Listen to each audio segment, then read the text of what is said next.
Seems like a good one to spend some time with. And I've really found in diving into this and digging a little bit deeper into honor your father and mother that I've learned some things and thought about some things. And so I hope it's a blessing and gives you some things to wrestle with as well this morning as we think about honoring your father and mother. And what I'd like to do is read all the 10 Commandments because they really go with each other and they connect. So I'd like to read them in Exodus. They're found in a couple different places in Scripture, but Exodus, the 20th chapter. Then God spoke all these words. I am the Lord your God who brought you out of the land of Egypt, out of the house of slavery. You shall have no other gods before me. You shall not make for yourself an idol, whether in the form of anything that is in heaven above, or that is on the earth beneath, or that is in the water under the earth.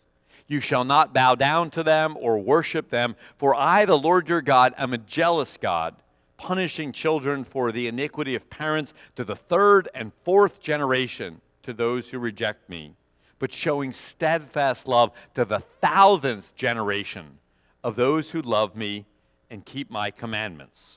Now, I should highlight for a second here that Lutherans have traditionally recorded that as the first commandment. Some other faith traditions record that as two separate commandments. Martin Luther, in his writing, described that as the first commandment, and then he broke the covet at the very end into two. So I'm going to use the Lutheran numbering. So that the first commandment. Second commandment, you shall not make wrongful use of the name of the Lord your God, for the Lord will not acquit anyone who misuses his name. Third commandment, remember the Sabbath day and keep it holy. 6 days you shall labor and do all your work, but the seventh day is a Sabbath to the Lord your God. You shall not do any work, you, your son or your daughter, your male or female slave, your livestock, or the alien resident in your towns. For in 6 days the Lord made heaven and earth, the sea, and all that is in them, but rested the seventh day. Therefore the Lord blessed the Sabbath day and consecrated it. And then where we're going to focus this morning, honor your father and your mother so that your days may be long in the land that the Lord your God is giving you. And then the next 6 in boom, boom, boom, rapid order. You shall not murder. You shall not commit adultery. You shall not steal.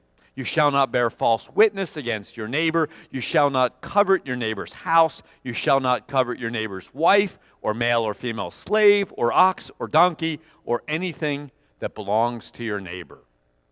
Well, before we dive into the fourth commandment in particular, I do want to make just some general observations, some things that are worth noting about the 10 commandments, and the fourth in particular.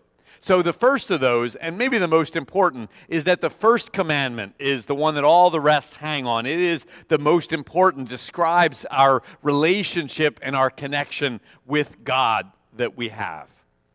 It's also worth noting that in the commandments that they flow from each other. In some ways, they're almost like concentric circles. We start with God in the center, and the first 3 commandments all deal with our relationship with God. And then they move to the next circle out, the fourth, with our relationship with parents. And then one more circle out, the next 6 in our relationships with community and other people and how we treat them. So they kind of are connected in that way. So it's worth noting as well that the fourth commandment says to honor your father and mother. It's an interesting choice. It could be love your father and mother.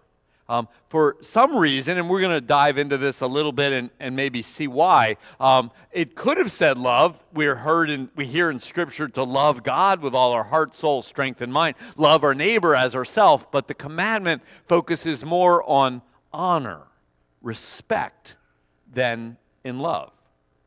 So another thing to notice, by the way, about honor is the root of that word. I looked it up in the Hebrew, and in the Hebrew, the roots of honor are actually heavy. It means a weight. The word that's very similar to it, almost like there's this weight, this responsibility, this burden of respecting and honoring father and mother. In fact, sometimes when we use the term something has great gravity to it, we're referring to the importance of it. There's this sense of how we honor father and mother. So, and maybe last, it's worth noting that this, of all 10 commandments, is the only one with a promise. A promise comes with it. Honor your father and mother, and you will live long in the days that have, your days will be long in the land that has been given to you. So there's a promise that comes with honoring father and mother. And we'll wrestle with this a little bit later as well. So I was particularly thinking, how do we live this commandment out? What are some ways that we can honor, especially on Mother's Day, mothers and fathers as well? So some things to think about, and this one's important. Honor what they have done right and forgive the rest.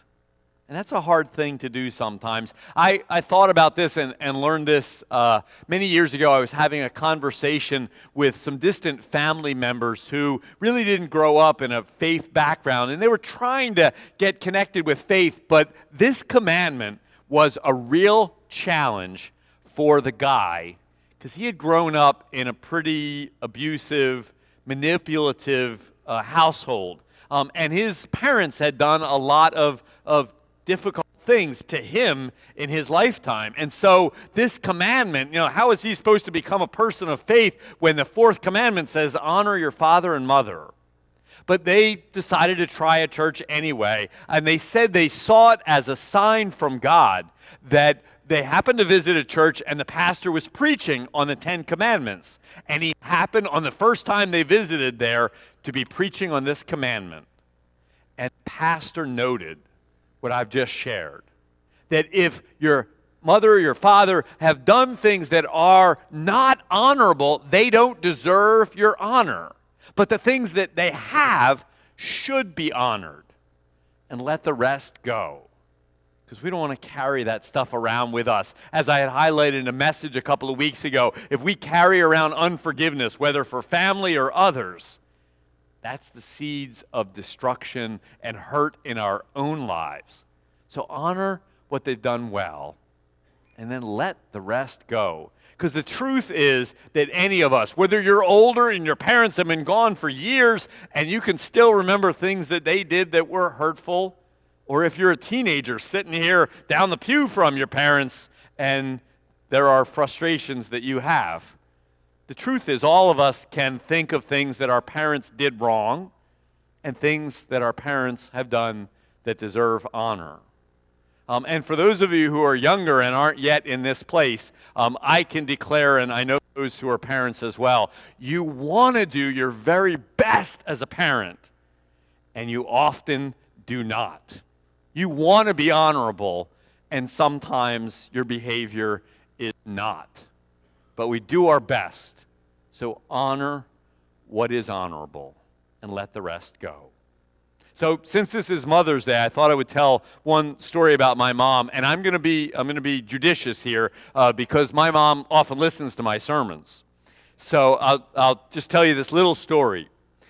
When my wife Carolyn and I got married, we got back from our honeymoon, and there were special delivery letters from my mom. And we were like, well, this is really sweet. She sent us these letters to arrive when we got back from our honeymoon, and we opened them. And let me just say that she was not in a spirit, because she was in the middle of divorce with my dad, to really appreciate marriage at that particular point in her life. I won't say anything more than that. But we just kind of went, well, Mom's in her man-hating stage, and just set them aside, threw them out, actually. But there are many, many, many things, ways that she's helped us in our married life, and lots of things she did as I was growing up that are fully worthy of honor. So you hold on to those things, and you let the rest go. So that's one thing to think about and how to honor our fathers and mothers. Another thing to hold on to is to honor our family name, to honor what has been given to us by our family. I mentioned that description, that there's a promise with this commandment, that you will live long in the land that has been given to you. Well, this is a reminder that when we honor what we've been given to us by our family, and we do well and we pass that down to our children and to future generations, that it makes our society, it makes our culture work well. And in the history of the Jewish people, when they honored what had been given to them by their parents, when they honored their name and then passed that down, things went well for them. And there is, unfortunately, times in the history of the Jewish people where they did not honor their name and things fell apart in their society. So when we do that, when we honor the name that's been given to us, it passes on down. There's a great illustration of this in the book, I think it's My American Journey by Colin Powell, one of our great leaders in this country as a military leader and then later a Secretary of State. And he describes his early childhood. He grew up in a tight-knit community in Jamaica, the sub-community in Queens, New York. And his parents were well known in that community. And as he became a teenage boy, he did as teenage boys will sometimes do. He hung out with the other guys, and they were starting to get up to trouble. And the word got back to his parents. And they sat him down. And they reminded him that his behavior not only reflected on him as a young man, but it reflected on them. That what he was doing wrong wasn't just in his name, it was in their name as well. And he describes that as a kind of watershed moment in his life, to realize that he had to respect the good name given to him by his parents. And I suspect that is one of the things that has made him a great leader in our nation, honoring the name given to him. Or to think about it in the converse, I know a guy who engaged in some behavior that he was deeply ashamed of. And when he finally faced that himself, one of the apologies that he made was to go to the cemetery and to name before the graves of his parents what he had done wrong and how he was going to change his behavior in the future. It's one way to honor our father and mother, to honor the name and the history that's been given to us. And then maybe one other way to honor this in particular is to care for our father and mother. It's one of the reasons that I asked Christy to read the book, because I love those scenes, and you're all laughing as we see that scene where she's driving across town, and the mother's sneaking into her adult child and singing to him even then. But then in the next part of the story, there comes a time when she is not able to do that anymore, and the son picks up the mother, and he sings the song to her. And that is a reality for many folks, that sometimes at the end of our parents' lives, the roles reverse. I've seen folks struggle with this, and this can be a challenge. When your father and mother have cared for you for 60, 70, 80 years, and then the roles reverse, that can be challenging. But sometimes that's the point where we get to honor them the most, when we care for them, when they can't care for themselves. I've seen some beautiful and wonderful examples of this through the years, where parents were able to care for and love their parents. One family said to me this morning they were going to come to the early service. They normally come to this service, but they were going to come early because then they needed to get over to the nursing home to be with mom and spend some time with her.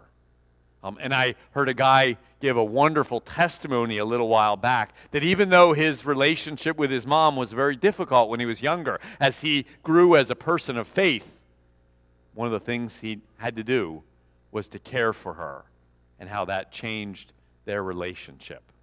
So sometimes we have to care for them as they may have cared for us for many years.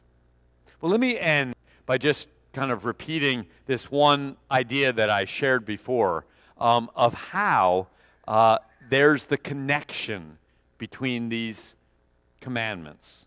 and how the fourth is really that first ring out from our relationship from God. Because I think if we don't ever quite get this commandment right, if we don't ever really figure out how to honor father and mother, then we never figure out how to take the next step outward to honor those and love for those around us in our community, in our church, in our neighborhood, in our workplaces. But when we can get the fourth commandment right, we're well set up to move beyond that in a life of love and service.